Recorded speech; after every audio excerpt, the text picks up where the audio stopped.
નમસ્કાર દર્શક મિત્રો, જનઅર્પણ ન્યૂઝમાં આપનું સ્વાગત છે। ઉનાળુ વેકેશન પૂર્ણ થતાં આજથી નવા શૈક્ષણિક સત્રની શરૂઆત થઈ હતી। નવી શિક્ષણ નીતિ પ્રમાણે બાળકોને શિક્ષણ આપવા માટે શૈક્ષણિક સંસ્થાઓ, શાળાઓ સજ્જ જોવા મળી હતી। વડોદરાના માંજલપુર વિસ્તારમાં આવેલી શ્રેયસ એજ્યુકેશન ટ્રસ્ટ સંચાલિત શ્રેયસ વિદ્યાલય ખાતે વિદ્યાર્થીઓ સમયસર શાળા ખાતે પહોંચ્યા હતા અને સામૂહિક પ્રાર્થનામાં જોડાયા હતા। શ્રેયસ એજ્યુકેશન ટ્રસ્ટના એકેડમી હેડ નીતાબેન જાનીએ જણાવ્યું હતું કે નવી શિક્ષા નીતિ પ્રમાણે અમે શિક્ષણ વિદ્યાર્થીઓને આપવા સજ્જ છીએ। માતૃભાષા, પ્રાદેશિક ભાષાને સાથે આંતરરાષ્ટ્રીય સ્તરની ભાષા જેવી કે જર્મન વગેરે ભાષા પણ બાળકોને ભણાવવામાં આવશે। નવા પાઠ્યપુસ્તકો પ્રમાણે શિક્ષણ આપવા માટે શિક્ષકોને વિશેષ ટ્રેનિંગ આપવામાં આવી છે। તેમણે જણાવ્યું હતું કે શાળાઓમાં પહેલી વખત આવતા નાના ભૂલકાઓ માટે સ્વાગતની સુંદર વ્યવસ્થા કરવામાં આવી હતી।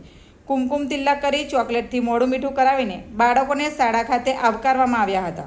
ખાસ સેલ્ફી પોઈન્ટ નાના ભૂલકાઓ માટે શાળાના શિક્ષકો દ્વારા ઊભા કરવામાં આવ્યા હતા। આજથી રાબેતા મુજબ શિક્ષણ કાર્ય શરૂ થયું છે। પ્રથમ સત્રમાં ઓછા દિવસ હોવાથી આજથી જ બાળકોને સારું શિક્ષણ ઉત્તમ આપવા માટે ટીમ સજ્જ બની છે।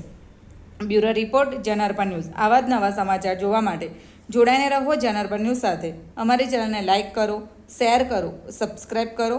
ધન્યવાદ।